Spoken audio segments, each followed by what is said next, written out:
శ్రీకాకుళం జిల్లా పర్యటనలో వైఎస్ జగన్మోహన్ రెడ్డికి వచ్చిన ప్రజాదరణను చూసి ఓర్వలేకనే వైఎస్ఆర్సీపీ నేతలపై అక్రమ కేసులు పెడుతున్నారని ఆముదాల వలస నియోజకవర్గ వైఎస్ఆర్సీపీ నేతలు మండిపడ్డారు.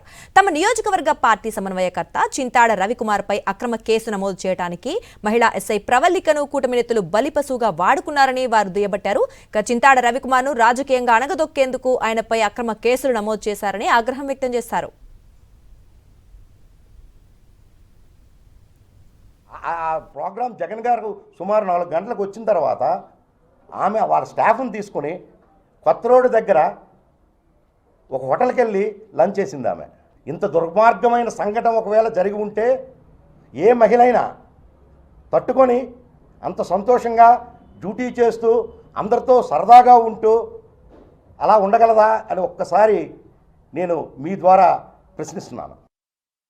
ఇందులో ముఖ్యంగా మనం చెప్పుకోవాల్సిన విషయం ఏంటంటే దీనికి ప్రధాన కారణం అంతా ఒకటే.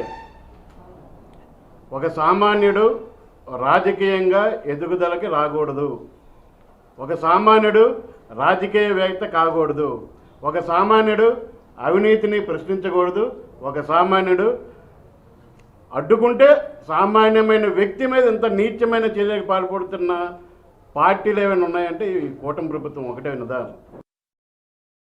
మరిన్ని అప్డేట్స్ కోసం ఛానల్ ను సబ్స్క్రైబ్ చేయండి. నోటిఫికేషన్స్ కోసం బెల్ ఐకాన్ పై క్లిక్ చేయండి.